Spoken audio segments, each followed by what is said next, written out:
All right, welcome back to another week of the journey. I'll just let you know this week has gotten a lot better than last week. Last week it was one of those tough weeks that I had, and things have turned around a little bit. I figured out my job situation a little bit better, and I've been sleeping a lot better, getting some stuff done. So, hasn't been too bad this week. So I got my taxes back. Yes! Taxes! Because I got mine back, and I was like, I've been thinking about it, ruminating on this, and thinking about how Christians love taxes. And I know it sounds like a strange topic, but I've been thinking about it. I'm like, oh my word, we actually do like taxes. There's some things taxes fund that we don't like. But by and large, there are things that taxes do that help further the mission of the gospel. Let me explain a little bit. In my church is kind of small. It's about 300 to 500 people. We don't have the resources needed to do a lot of things.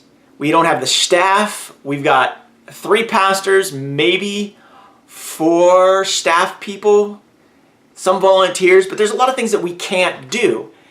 And taxes, being taxed, actually allows us to, in some way, go ahead and further the gospel.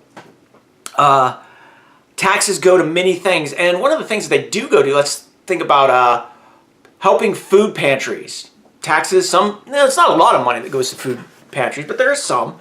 Food pantries actually help the poor, and we were told to feed the poor. Now, in my church, we don't have the resources to manage a food pantry for people. Now, we do have a fund set aside for when people know about somebody who needs, a couple weeks worth of groceries. They will be helped. But a lot of times, we can't feed everybody around us. We just don't have the resources, the time, the people.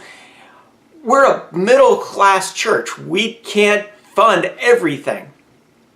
So being taxed just a little bit to help fund these programs help out just a little bit forwarding the gospel, the mission of the gospel. There's other examples as well. Social Security. If a person gets old, they lose their ability to work. And if they lose their ability to work, they don't have money coming in. And Social Security helps them to live out their last days. Granted, it could be, 15, 20 years. They're able to have an income and be able to actually, live and still live in a house, get food. Because honestly, we as a church don't have those resources to help, however, there are 20, 40, 50 people, old people in our church. We don't have that kind of funding to help them out. That's where my taxes go. And I'm like, yes, my taxes go to help people because I just can't give up, half of my income to help these people. So taxes are great. Another example that helps further the gospel is we're told as Christians we need to take care of those who are sick and infirm. Well, Medicare and Medicaid do this for us. It's one of those things where I don't have the resources to help out everybody who's sick, who's even just in my church, even those people who are there, I don't have those kind of resources. But it's great that my taxes can go to help the people who are poor or elderly for Medicaid and Medicare.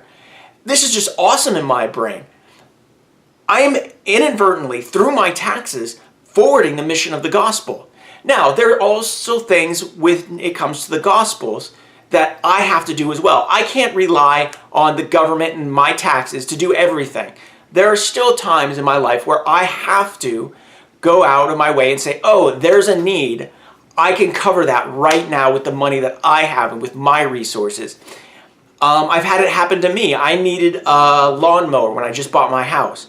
And somebody was like, I've got a lawnmower, completely brand new. Here, you can have it. So that lawnmower really doesn't belong to me. That belongs to maybe me for right now, but it belongs to somebody else as well in the future. So I have to take good care of it because it could belong to somebody else. Now, those are the immediate needs that people have. But when it comes to long-term things, when it comes to other things, my taxes help them. So I can be able to forward the mission of the gospel through my taxes. And it's just, I got excited. I'm like, oh my word, with my taxes coming back, I saw this and I was like, wow, what am I paying for? And I've started looking into some of the little things that I pay for. It's just one of those things as a Christian, as a follower of Christ, and in this complex modern society, I can still be submitting to the gospel by paying taxes. So when taxes come, Christians can't complain about it. So Christians, by paying their taxes, are able to forward the gospel. And they're able to forward the gospel, they're being able to do good things, good works that they would normally not be able to do, either through financial reasons or through just time commitments.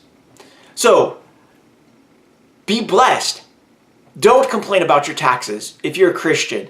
And if you're a Christian and you complain about your taxes, just realize they're great places. Your money is going to support great causes. Sometimes we don't agree with them, but by and large, a lot of the things that our taxes go to helping people. That's something that I was on my mind for this week. So that was my journey. So I just feel blessed by actually being taxed, which I know sounds kind of strange. So I just ask that, if you like this video, share, subscribe, do that YouTube thing, and may God bless you this week. And I hope this week turns out a lot better than last week. Have a good day.